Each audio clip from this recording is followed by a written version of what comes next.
Hello, everyone. Hi. 다시 데러. 정말 데모이나. tani amdo ke 정말 데모이나 다시 데러.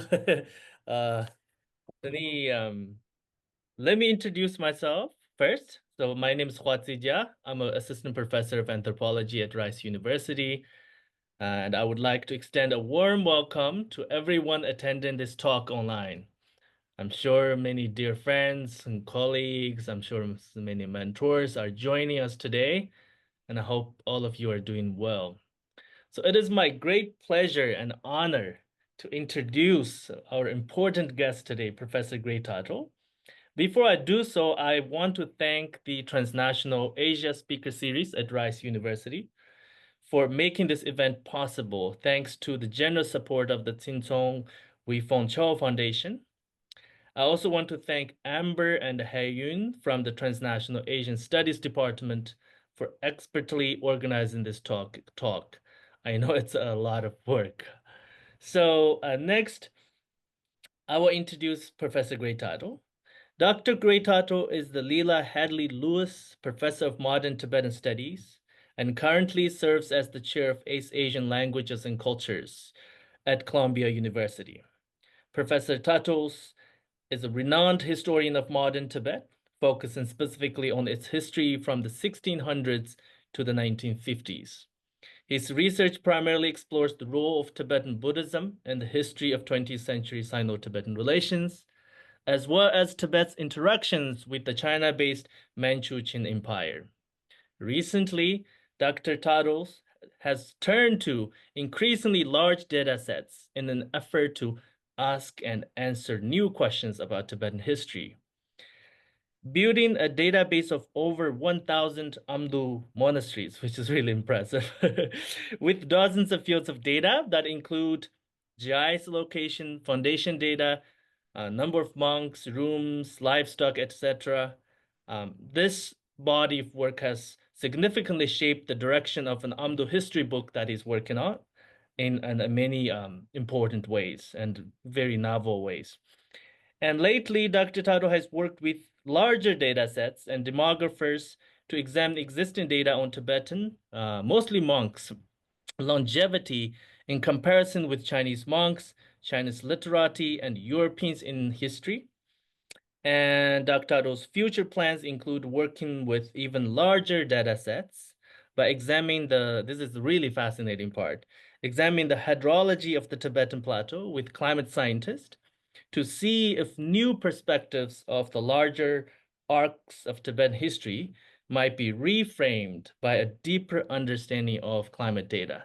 And I am very excited for this scholarship. And so today's talk, Thinking Big, Mapping and Graphing Data in Tibetan History, has emerged out of this large body of work and very fascinating research. And so without a further ado, Professor Gray Tuttle, the floor is yours.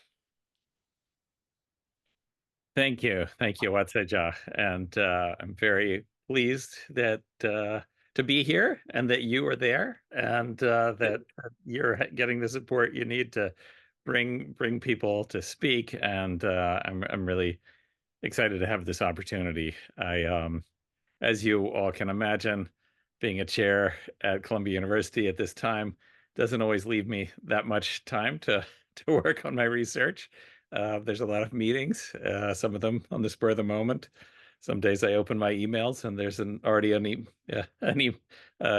Zoom meeting in progress, sometimes with the president of the university.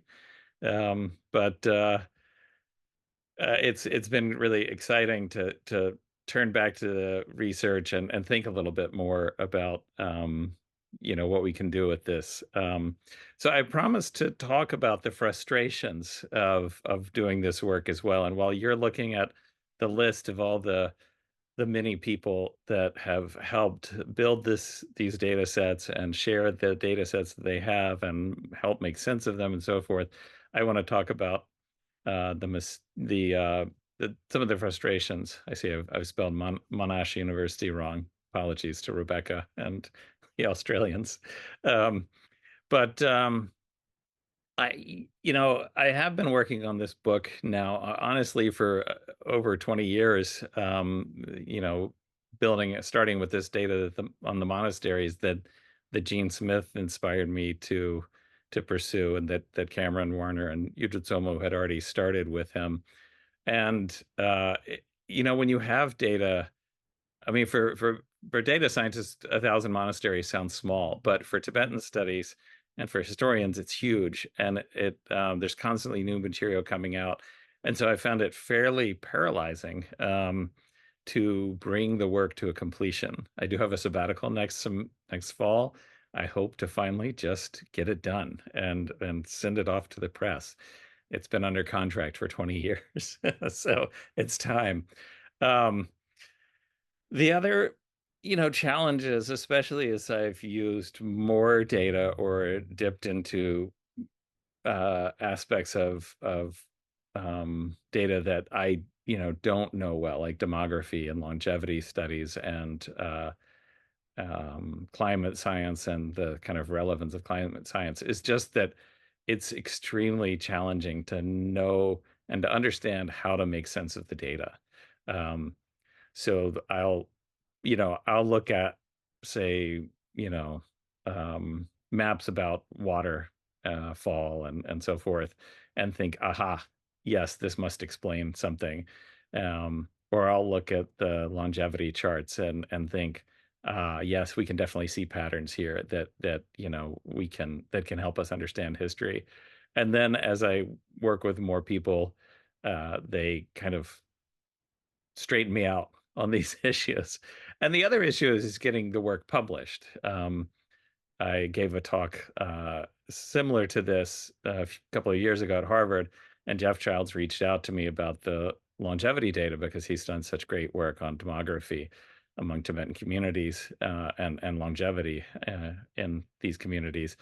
And we worked together for a while. He brought Rebecca Kippen in from Monash University. We've all three worked together to kind of fine tune the data and the analysis and so forth, but we can't find a journal that's happy with the product. So the demographic journals are, you know, challenge us to make the work relevant and challenge us on the analysis and so forth. And so far, we've submitted several times, tinkered with the results, tried to fulfill the requirements they asked of us, and still haven't found an outlet. So those are some of the challenges that I face, and I haven't even gone as far as trying to publish anything about the climate science. My a graduate student here at Columbia, Paladin Gyal, Huadinja, has worked with Nicola de Cosmo, and with his feedback and guidance has published some work. But you need that kind of constant back and forth with people who know more than you do to make this work kind of publishable. Um, so I just wanted to get into what big data means. I put it in quotes because what I thought was big at first, when I would hand it to statistics students here, they would kind of laugh and say, "Well, this isn't enough data to do anything with. We can't tell anything with so little data." But I have compiled an Excel spreadsheet of about 500 monastic Dratsang colleges, about 500 datable incarnation series. I know of about 1,000 incarnation series that have some kind of place-based association. So, that's the level of data I have on these kind of monastic institutions, the monastery itself and the incarnation lines. So far, I think Carl and I had found about 2,100 monasteries. And I think that Studio Nyandak under Tenzin Nyandak has probably added more as they've been doing this kind of with professional level research assistants and a kind of team to compile this. In terms of the longevity data, the inspiration for this came from the Treasury of Lives. At a certain point, I realized they had so many lives, I think over 1,000 now on that website. But eventually we turned to BDRC, which, it isn't just based on written, the sort of summarized biographies that Treasury of Life has, and went through the data there, comparing it with Chinese monks and even a much larger number of Chinese literati from the Harvard database project. In terms of the climate data, these 44 million data points, this is tree ring records, right? So there's incredible measurements that they've taken. And by they, there's teams and teams of people spread out all over Asia in this case, collecting this. And then Lamont Doherty, I'm very fortunate that they have supported this work and kept updating it as the science gets better, so that nowadays you can tell month by month in some cases about the hydrology, based on these tree rings. And then we can compare these records with others in say the Alps or the Altai mountains up in Mongolia. And by the way, our pending NSF proposal, this is from an earlier PowerPoint, our pending NSF proposal was rejected long before any funding was pulled by the federal government. But just goes to show the challenges on this front. So, what do we know about Tibetan monasteries? I was struck recently when I picked up a book by Chandra M, published just last year, and citing Parakavarna's 1977 categories of monasteries. I feel like to some degree we haven't moved past, um, this work, even even though it was so long ago. We have this sense that national monasteries, like the three seats in Lhasa and maybe um, uh, Tashi and Dergi Gonchen and Labrang, these kind of major monasteries that attract people from a wide catchment area. These are the main kind of mass monasteries that so many people have written about, Brendan Sullivan and of course starting with Mel Goldstein. Um, and then below that level is the village monasteries. And they have very local catchment areas, just their local communities, and then the remote hermitages. Um, but I think that we're missing a big category, and it only came out to me through collecting data. So there's a category of monasteries that have over 500 monks, and they're certainly bigger than village monasteries. They may be smaller than, say, the dozen really, national level monasteries. But I guess if I can just literally ask this question and say, where do you think had the most mass monasteries? Maybe people can put it in the chat, make a guess. Amdo, Kam, Utsang, or Ngari, where do you think had the most mass monasteries? If we're talking about monasteries with over 500 monks, at some point in their history, of course, there's rise and decline of these various monasteries.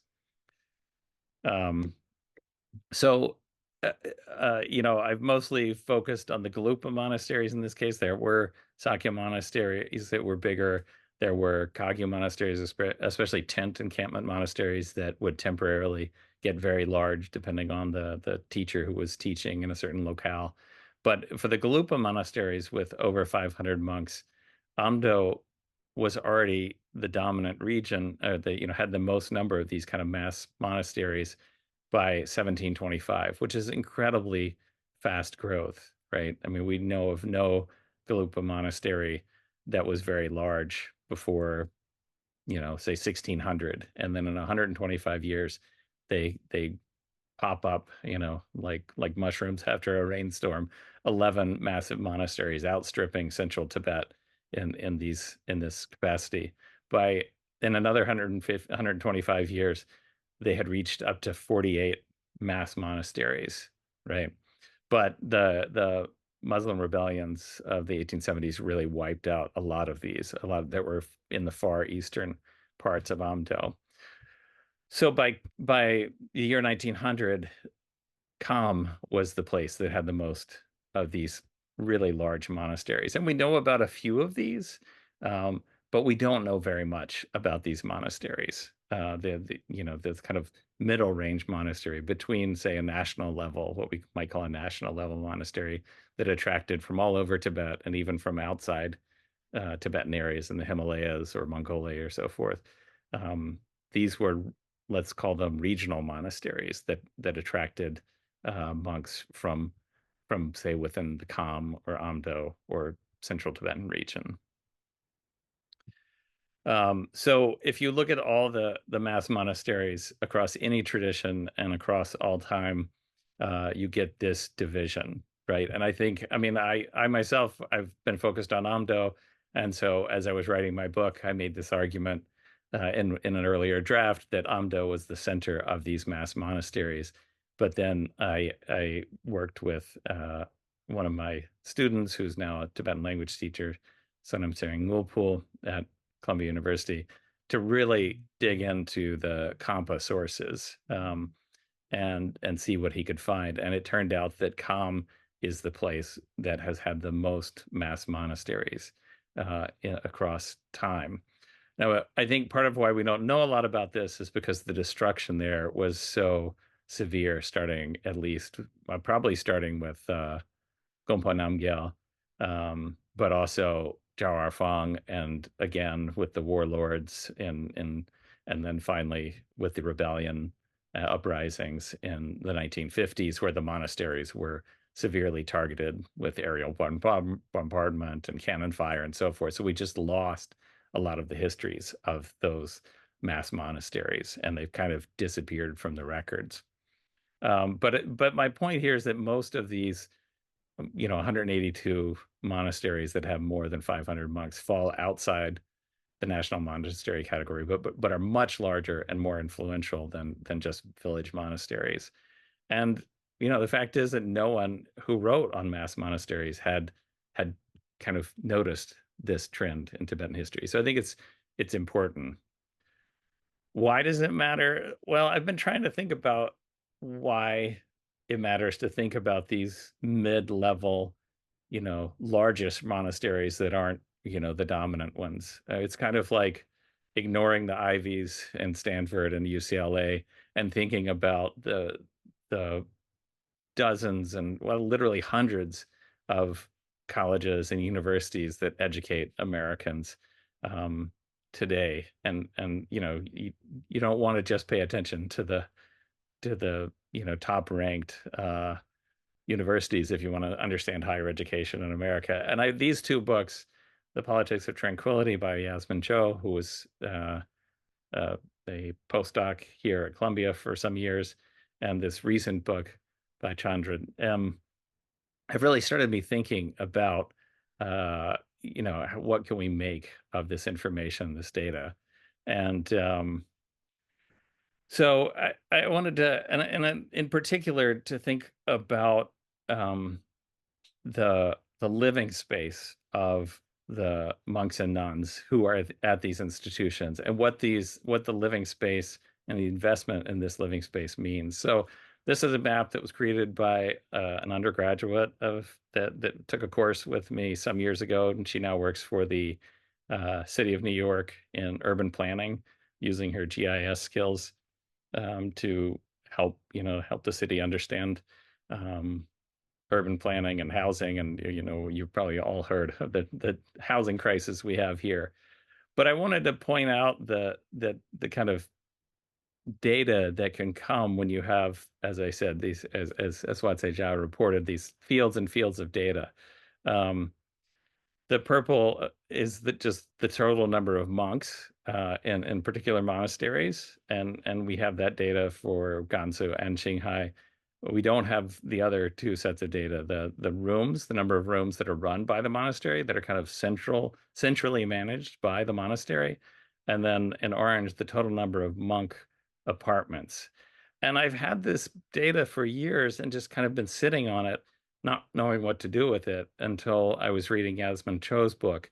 And she pays such amazing attention to, there's a whole chapter in her book where because she's living with the nuns and seeing them build their private, essentially, residences, right? Each nun generally will set up her own living space, even if it's quite rudimentary and simple, made with plastic and a little bit of wood and a few rocks, and then papering over on the inside and so forth.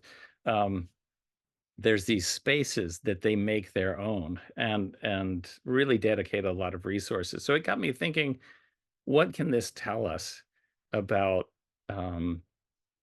how the institutions are, and whether, how we can think about the relative agency and ownership of the monastery. So what I wanted to point out with this image is that there are some monasteries where the monastic apartments, the essential, the dorm rooms of these monks, outnumber the rooms that the monastery has at its own in its own control. And on the other hand, there are also, let's see if I can hide this. Can't find my. Okay, I can get up here. Oh. Um, yeah, there are other situations where the balance is shifted. So the number of monks is way under the number of monks' rooms. So what does this tell us? Like that it does it mean that that there used to be a lot more monks at these institutions? All this data that I have is from roughly 1950 to say 1958. That was when the Chinese state was collecting this data. So they were running around trying to collect this data.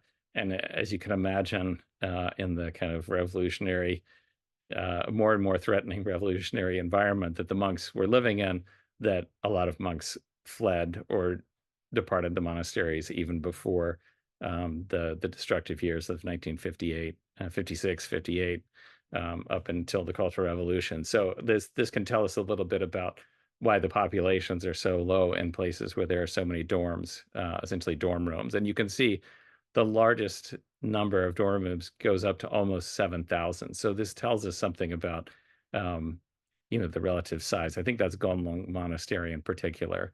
But you see Ragyao Monastery down in the lowest orange ball there with a blue ball in the middle. That's Ragyao Monastery. Um, so if we think about um, the kind of findings that Yasmin Cho generated, that these nuns are attracted to a place like Yachengar, and they come there because they want to be near a teacher and because they have something that they want to sort of get out of that community, right? That they want to be near the other nuns, the teacher who's willing to give them as nuns this important transmission of knowledge. Um, it tells us a lot about the power of attraction to the monasteries, rather than the way we tended to talk about the monasteries, where we center all the sort of power, the cultural power, the economic power, as kind of centrally managed, right? These institutions, we talk about them as kind of solitary, top-down institutions. We talk about the founders. We talk about the academic institutions within them, like Sarah and Drepung's colleges. We are aware, thanks to Jose and George Dreyfus's work, that there are competing units within the monasteries, and even within the colleges within the monasteries, the Kamsen, that kind of fight over the resources, we might call them, of the monks that come from different areas. We know where they have kind of catchment areas. So sometimes if a monk would come from, let's say, Batang in Kham to Sera Monastery, but he wanted to study in, a monastery, a college within the monastery, or a kansen within the monastery that was associated with more rigorous intellectual life, like might be found at one of the Amdo kansen or something like that, then there would actually be a struggle over that resource. So I'm not denying the central power of the monastery, um, but I want to kind of think about this as a way to see something else. Right? I teach a whole course, a seminar on monasteries, and if you read especially the Chinese narratives, but some of the Tibetan own narratives, like Tashi Tsering, who was recruited as a kind of through monk tax to serve in the dancing troupe of the Dalai Lama, and then kind of got brought into one of Lhasa's main monasteries as a kind of almost a servant, sexual servant to some of the monks, the disciplinarian monks. You can get this picture of the monasteries as hegemonic forces that are um, tax, brutal tax collecting units. Lobsang Gyatso's account of his time being sent out to to uh, the Hlade, the secular community that was associated with the monastery. He was sent out to collect taxes, and he said, when he was very sympathetic to the population, the people, the farmers, and said, "Look, if anyone comes to say why I didn't collect taxes, tell them I beat you up or whatever." But I'm obviously not going to do that. And then when he went back to his teacher, he said, "Please, teacher, don't send me out on the job of tax collecting. Like I came here to study." So you can get this, and the other negative view is orthodoxy pushing, right? The idea that the monastery is a place where people's minds go to kind of almost be um, dominated by this kind of knowledge system that whichever tradition. Usually, the Galupa are the ones that are getting criticized in this way, that they have a very narrow scholastic view that students just go and memorize. So with Joe's work, I saw, um, and maybe this is just the exception of a place like Achengar, but there were places like this over time. I'll talk a little bit about Ditsa Monastery, where Gendon Chompel first studied, that popped up with charismatic lamas from time to time that drew people in a powerful way. So with Joe's work, you see these nuns really fighting hard to get to these centers of learning, um, and and outwitting both maybe the Chinese state and the lamas who don't have time for them, or the central part of the monastery that doesn't want to allow them to come there because the place is overrun and the facilities aren't good enough. They keep coming, and they find new ways to settle in those communities. I particularly loved the story of where they wouldn't let them build. They tried to keep them in a kind of contained space, and so the nuns were having to sort of fit tighter and tighter into the space, and it was this road that they couldn't go beyond in making structures. But then all of a sudden, one day, one tent popped up on the other side of the road, and no one took it down. No force, whether the monastery or the Chinese state, came to take it down. And suddenly, again, like mushrooms after rain, they just popped up there. Lots and lots of tents popped up there, and it showed this new community. So it shows the nuns' agency, their ownership of these resources, their investment, their ingenuity. It was really exciting to think about that, and to think about projecting that back in time onto all of these other places that as you see here, um, these institutions may have ossified and become reified over time. But at some point in their early foundings, at least, there was an excitement and an energy to those places that built them up to the massive institutions that they were. Especially if, and I can't assert that this is necessarily true of every place, but it's certainly not the case that the standard models that we have in our mind of Sarah and Drepung as having these kind of large apartment-like buildings that are managed centrally and centrally built. That is not the case in a lot of Amdo, at least. And I don't know what the case is with these medium-sized, 500 plus monks communities elsewhere. But I think it's an important question that we need to consider. And then the differences between a place like Yachankar and Kham and the monastery, the nunnery in Kathmandu, where M spent time. It's part of Kopan. Kopan in general is a exciting and growing place, but there's a really stark contrast between the relative investments of human and material resources in the exiled and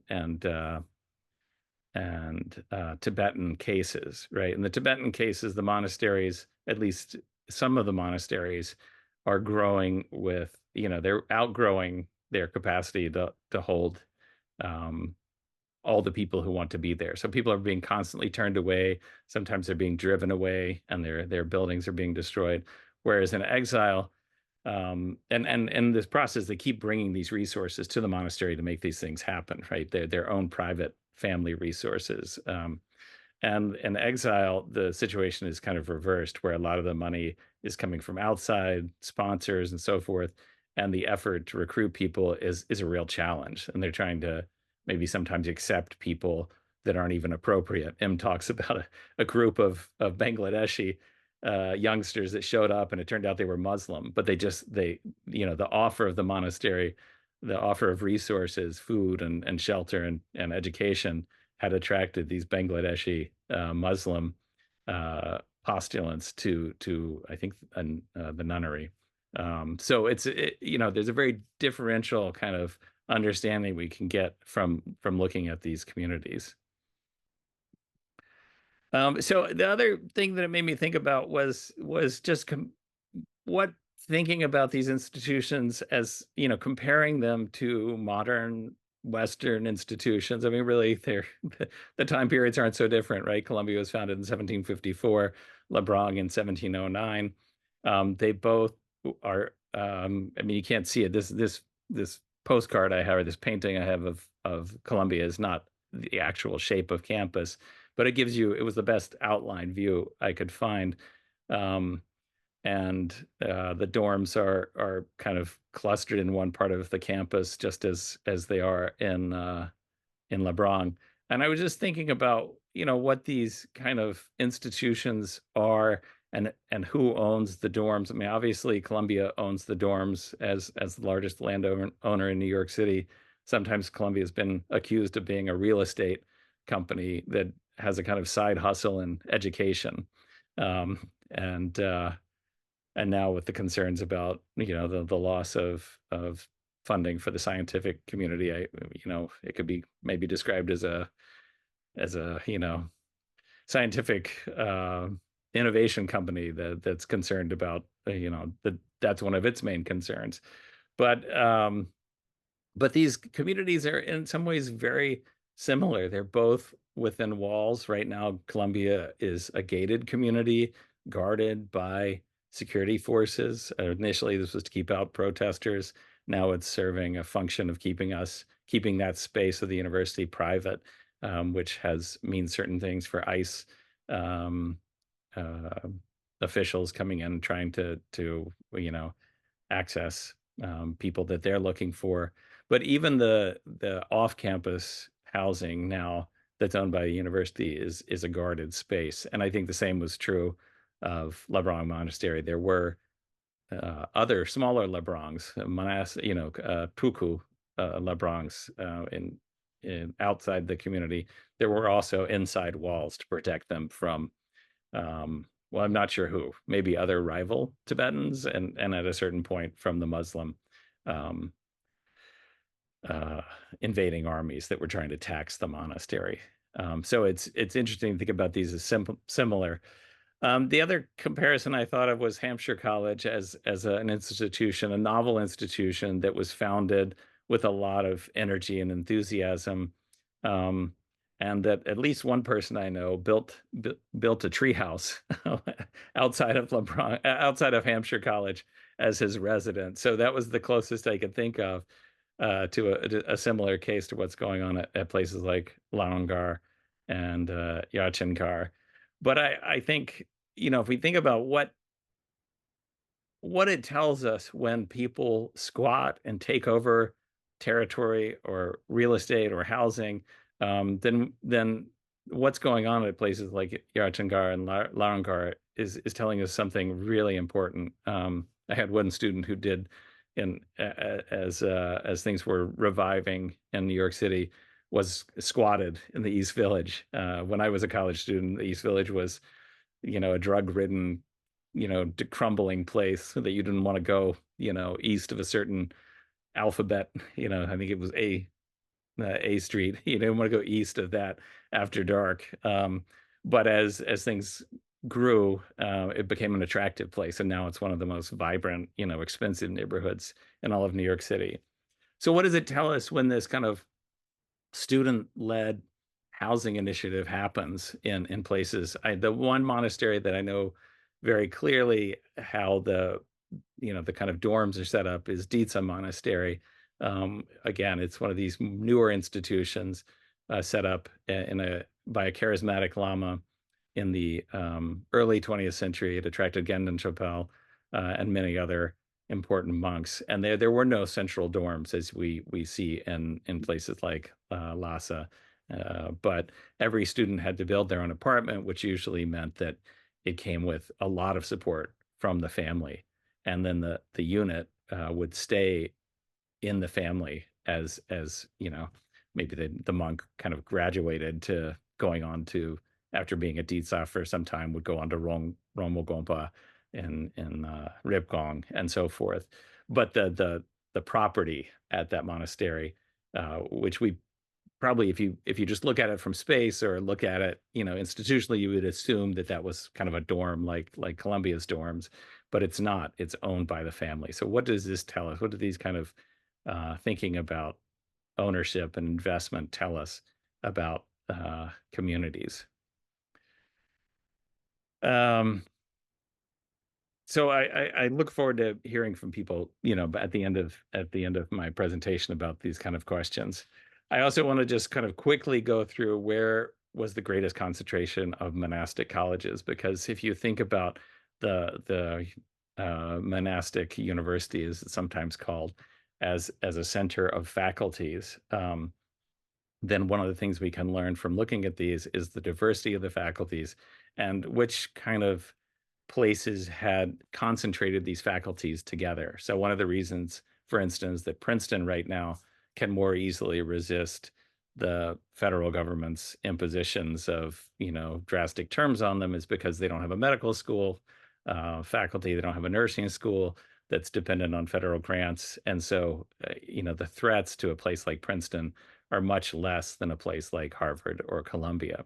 So this kind of, the kind of assembly of faculties together and the distribution of these across the space of Tibet is relevant.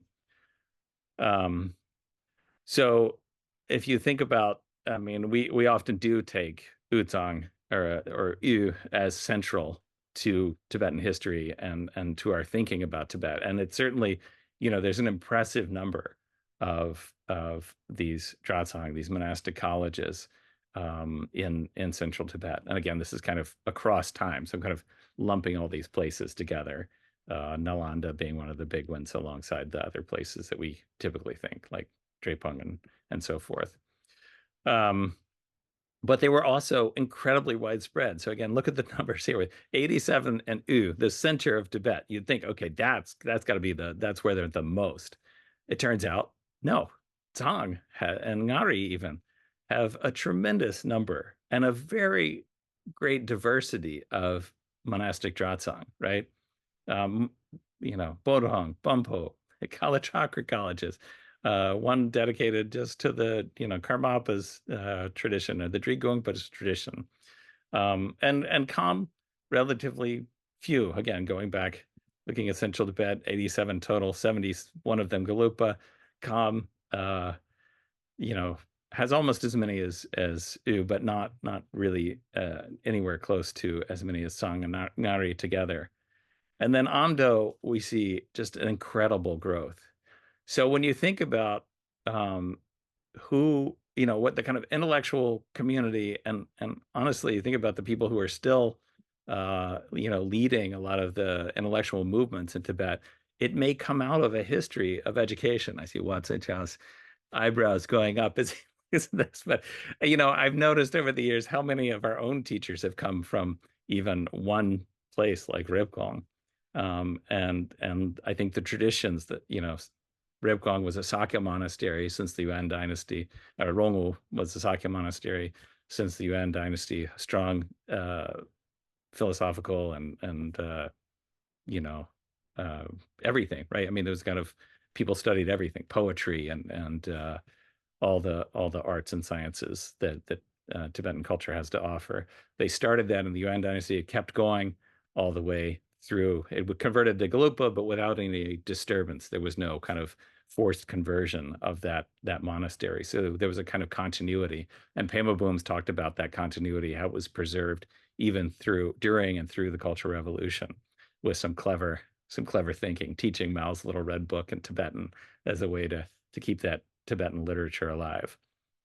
But you see just an incredible growth of colleges, right? Because there were none in central Tibet in Amdo in the year 1600, whereas some of these in U and Zhang had been, going strong since the 1200s, 1300s. Certainly by the 1400s, there were a lot developed under the Gelugpa developments in central Tibet.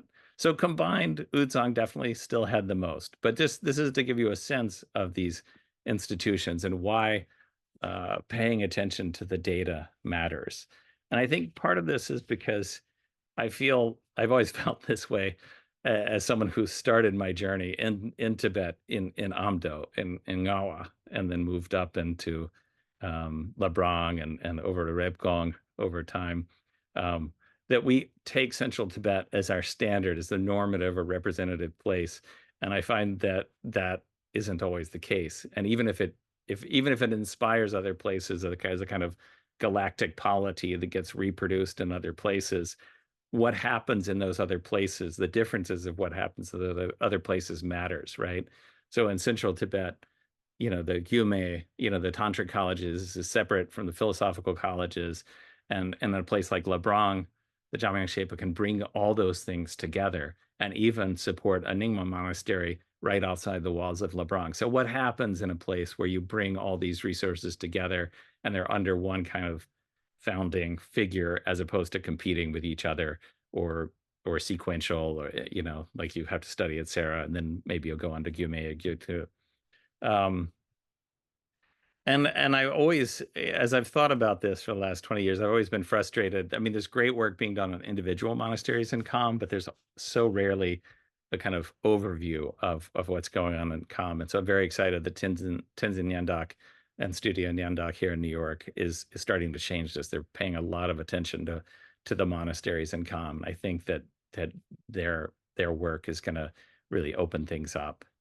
Um, but the largest reason to look at this is because when you see larger patterns over time, it's it's um, it's easier to bring context to the specific institutions that we study. I am running short on time. I'm going to skip over this, but I think again, this was a story of I thought one thing and I learned more, um, or I learned something different over time. So I mean, I've published about this. You can, I think, in a couple of places, so you can look that up if you're interested in that. But I want to get to the lifespan, and just one point on the lifespan that I would really want to focus on, and that's um, I mean, there's a certain shift in longevity. The blue line is the lifespan of Chinese monks over time, and the red line is the lifespan of Tibetan monks over time, and a decline. But I want to draw your attention to that 1950, the way it shows up on in the it's kind of heavy, weighted heavy during the years 1950, and I want to talk about that. I mean, the finding, even knowing, even having a sense of Tibetan longevity and its relative longevity to other, monks in China, for instance, tells us something. But what I really want to look at is um, the historical event with the largest spike of deaths in Tibetan history, because I don't think we think a lot about the Cultural Revolution as very destructive to Tibetan culture. Um, but if you look at the actual deaths of Tibetans, and this is again mostly based on lamas because that's who we have the most data about. Um, it's the only, over 1,000 years of Tibetan data, it's the only obvious spike in deaths from any single event, right? So it's 1956 to 1958. The end, if you look again, if you look back at the Chinese data, you see no visible spike here, no sort of weighting of the blue dots in 1950 below, below the median line there of Chinese deaths.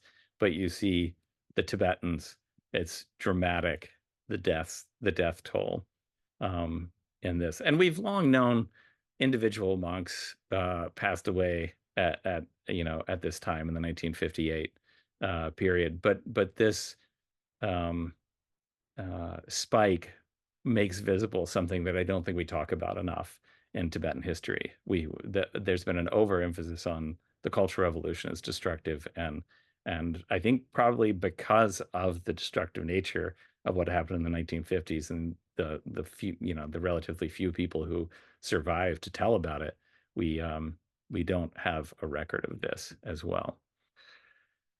Okay, I'm gonna skip. The one thing I'll say about this is that working with great people, Rebecca and Jeff worked on this graph, and this graph was done by a student, and it helped me to see this point, this data point as extreme. But this graph obviously does a really great job of conveying that extremity. So working with people who are talented at showing things is really important. Um, so the last point, and just kind of I'll go over this quickly, is can climate history explain anything in Tibetan history? There's a lot of data there. So can we figure anything out? For instance, why the Tibetan Empire suddenly rose in the 1630s, why it collapsed in the 820s. Definitely there are climate factors that we can point to. And I've talked about this a little in other places, but I haven't published. We also had a postdoc here who's looking at these trends also across the span of Tibetan history, and I'm excited for that work to come out.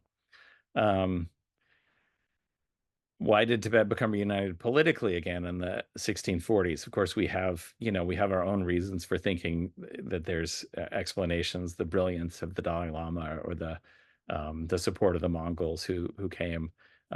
But could climate have played a factor in all of this?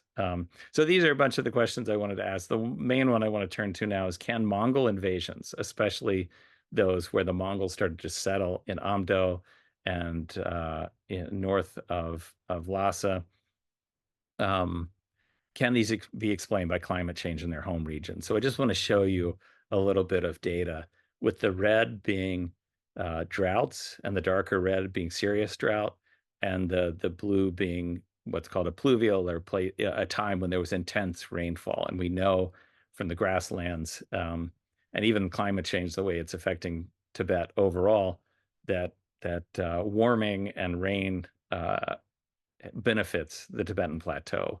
So when you see a pluvial in Amdo, it isn't just disaster and flooding. It means that the grass grows, and where the grass grows, the herds multiply.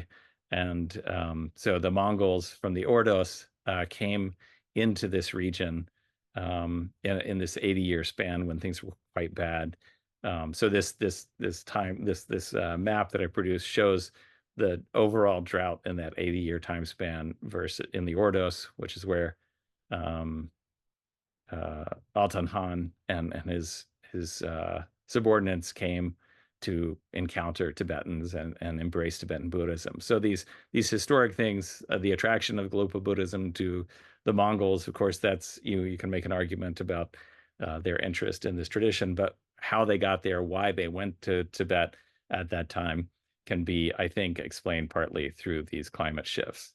And we can see in this period in particular this worldwide shift in the jet stream really impacted all over the world. You see the kind of list of data or events, historical events that happened over time. But one of the events that hasn't made it into the general history books is this shift of Mongol populations into Amdo, and then we can think about the major impact that first that had on the Altan Han coming in, supporting the Gelugpas, of course, the fourth Dalai Lama coming from the Mongol family, and then the fifth Dalai Lama getting the support of Guthrie Han.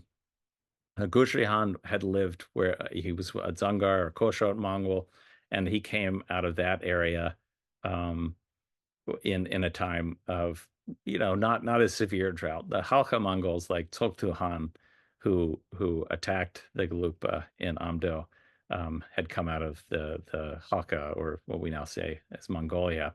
But we can see some clear patterns of drought occurring in these Mongol areas that led to huge shifts in populations, tens of thousands of Mongols resettling in Amdo and the grasslands north of Lhasa. So these were not random events that were can be just explained by historic sources. It's interesting that the Tibetans never say, well, the Mongols were complaining about the droughts that they suffered, and that's why they ended up coming to see us. It's always about they saw the wisdom of our teachings and gave up their folly of worshiping their shamanistic traditions. So part of the reason I haven't published about this is, that I want to avoid environmental determinism. I need to work more closely with, climate and environmental scientists. But I think it's also problematic if we ignore this data and the relevance of this data. And so, kind of finding this balance is the key thing. And as happened after the last time I gave this talk, and Jeff reaching out to me, I encourage anyone who's out there and wants to think through this data with me to write me and let me know, especially if you are good at parsing this data, visualizing this data, and kind of assessing it. So, in conclusion, I just want to thank Rice University and Watse Ja again for having me here today. And I'm going to stop sharing so I can see you all. I hope I can stop sharing. Can't even see my screen well enough to stop sharing. Yes. Can you? I think you can do that. Yeah. Were you able to? That's great. Okay. Okay, there we go. Oh, wonderful. I don't think we can see the people, but questions. I can check in the QA box, and I can read the questions to you, and then yeah, we will go from there. So, hello everyone, Watsi here again. So thank you so much, Professor Greatato. It's such a fascinating, wonderful, interdisciplinary talk. I've learned so much. Getting this kind of bigger helicopter view of all the monasteries. It's just so illuminating. As an anthropologist or ethnographer, it's always the kind of the village or particular site is the kind of knowledge production place, but getting this kind of broader view is so illuminating. Yeah, I will moderate here and let me think. So all the wonderful attendees out there, uh, I'm sure you have some wonderful questions. So please type your questions in the QA and I can read it for you.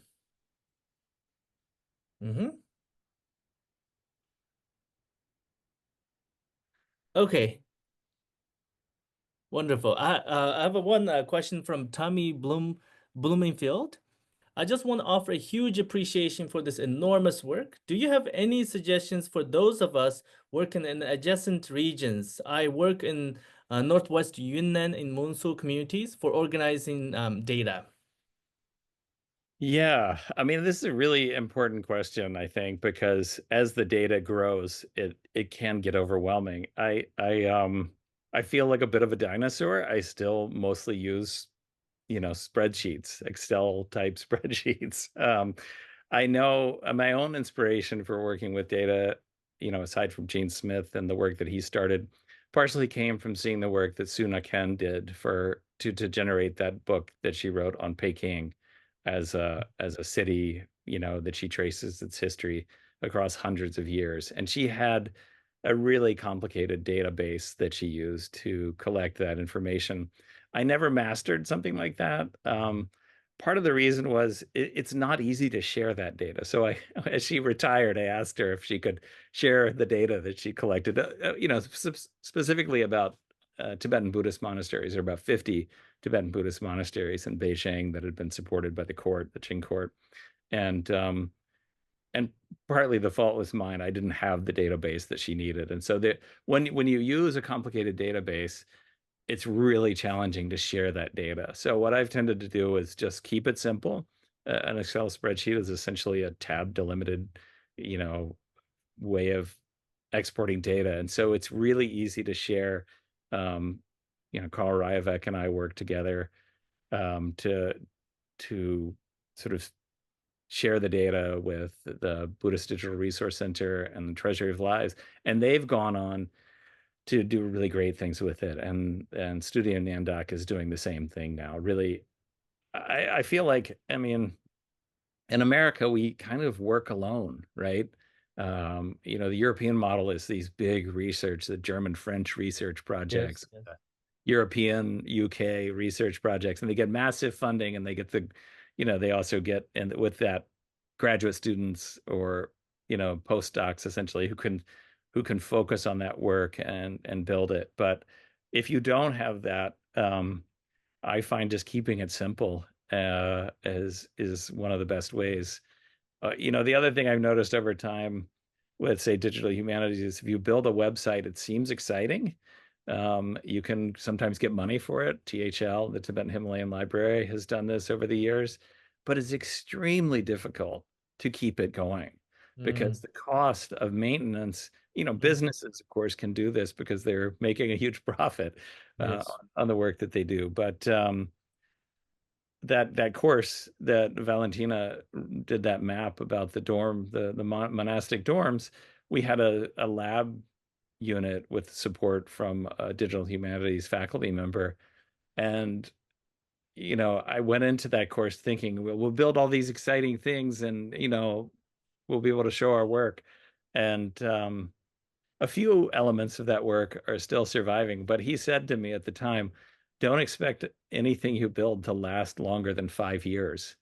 And that was incredibly discouraging, right? Because the amount of work, Jose Cabazon and George Dreyfus did this, fantastic work on Serra and Drepung monasteries, visualizing it, mapping it, turning things on and off, layers that you could look at. And then I tell my students to go look at it, and you can't, like, there's not even static images of it, right? Tibet Outside the TAR was this amazing CD-ROM, if people know what that is.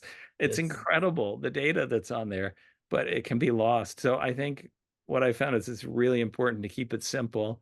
If you can collaborate with people who are also collecting data, then they can, you know, maybe they can put it in a repository where it would get preserved long term. Something like GitHub. Your university may have a resource where they'll kind of store this data, but the simpler form you can keep it in, this the easier, the better chance somebody else will be able to work with it, or even you will be able to work with it in the years ahead as you do your research.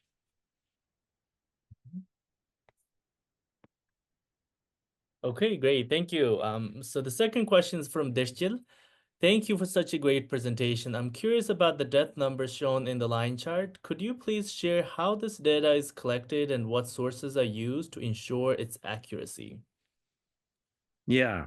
Um, so, the BDRC, the Buddhist Digital Resource Center, is obviously a text-oriented collection of data, but it's, as I mentioned, it is a place that has a team of people who are verifying those records, right? So, I mean, it started with Gene Smith's own collecting and pulling the data of births and deaths directly from Tibetan printed sources, right? So as he would write about Janggyal Ronpa Dorje, you know, important Amdo writer, the years of those figures are preserved with great accuracy, down to the day sometimes, the birth dates.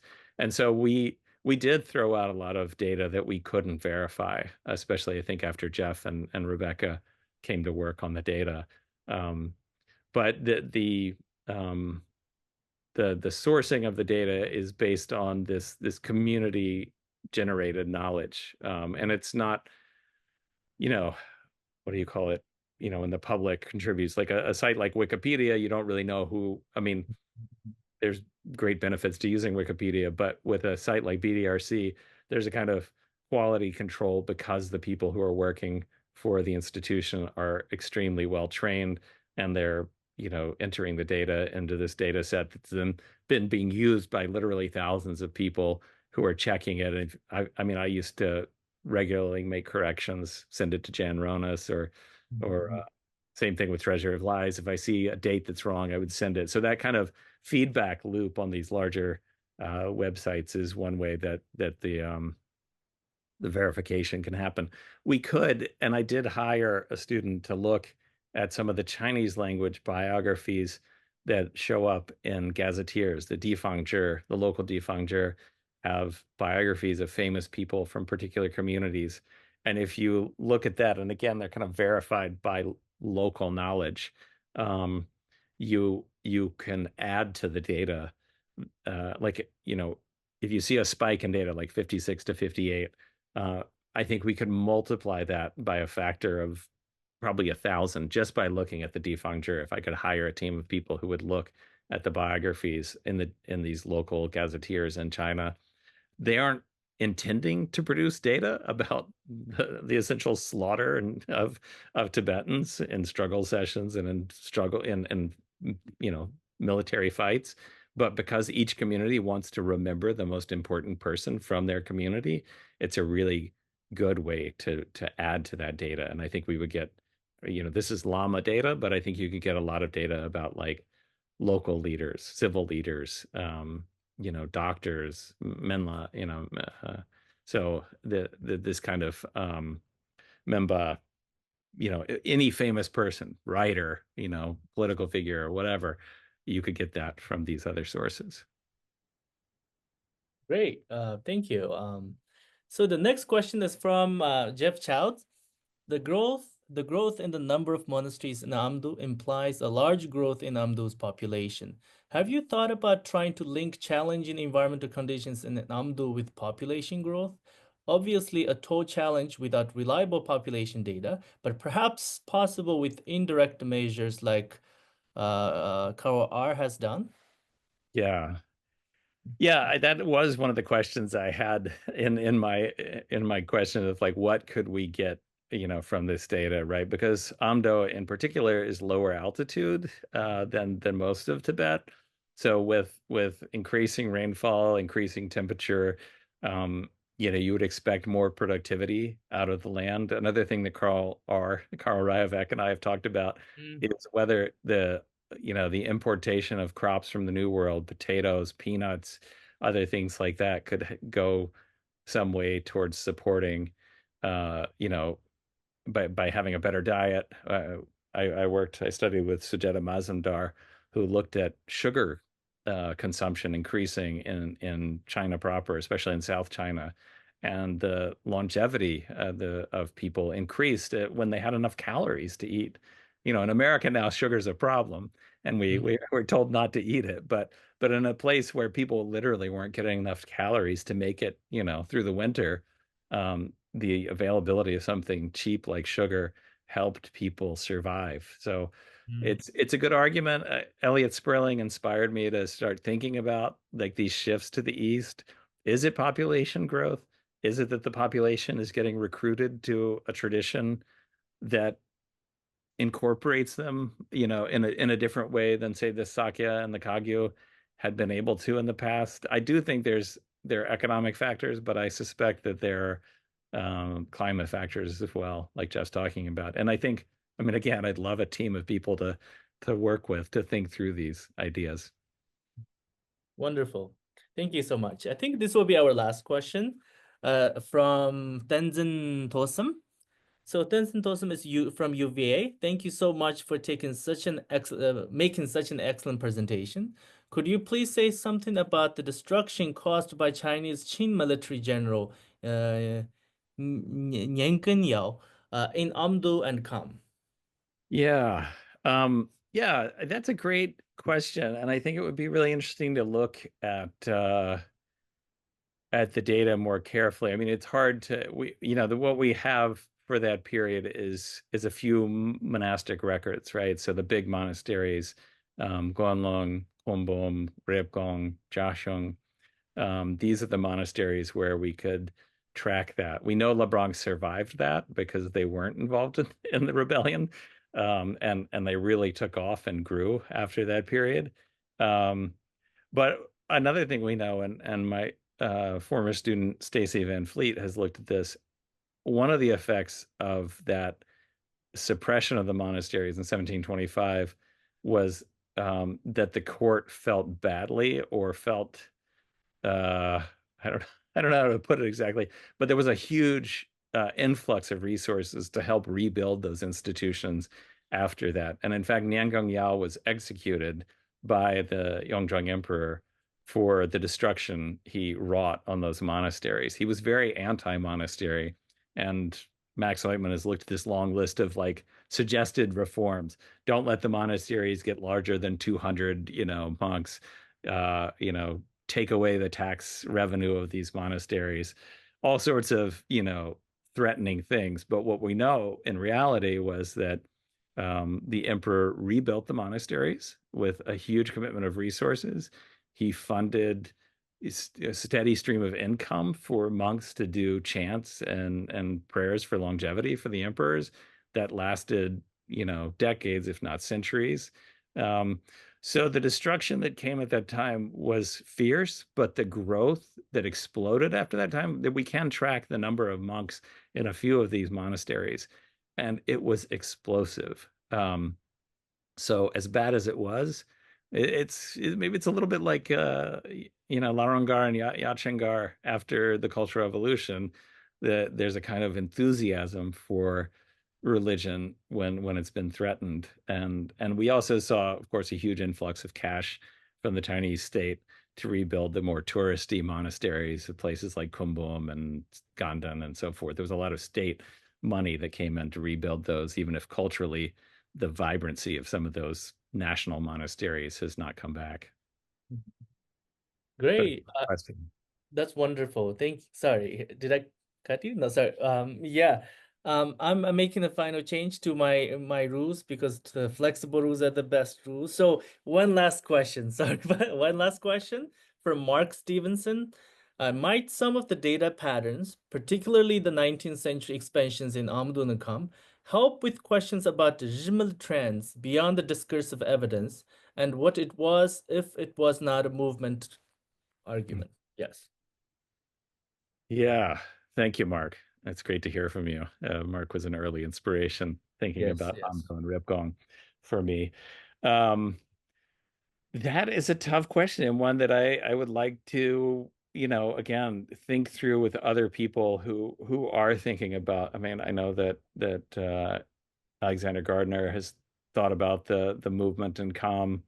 Um, Nishida Jagatana has been working on the Rime movement as well, and it is interesting to think about the trends, especially the development of the Shedra. If you think about the Shedra as kind of equivalent to I mean, not equivalent, but sort of analogous to the Galupa Dratsang, there was a huge explosion after destruction, right? Gompa Namgyal destroyed a lot, and then as a result, or in reaction to that destruction, there was a huge revival, kind of a revival that was different, right? That was marked by the expansion of these Shedra. So, and of course the Rime people were really leading that. So yeah, it's I think we might be able to track something like this. And again, as I said, my data is rough, it's ugly, it's messy, and you might have to clean it up yourself. But I'm always willing to share if someone wants to look at that, Amdo versus Com, Rime versus Galupa. Yes. All these questions are things that I think people could help answer better than I. Mm-hmm. Great, that's wonderful. I can't think of a better and more auspicious way to end this wonderful talk on the musing on Rimmel movement. So, which is, I think, a type of movement probably we need more. And so I would like to thank all of you out there who joined this talk. And with a round of applause to Professor Gray Tato. And so this talk has come to a close. Thank you so much. Thank you. Thank you. Bye.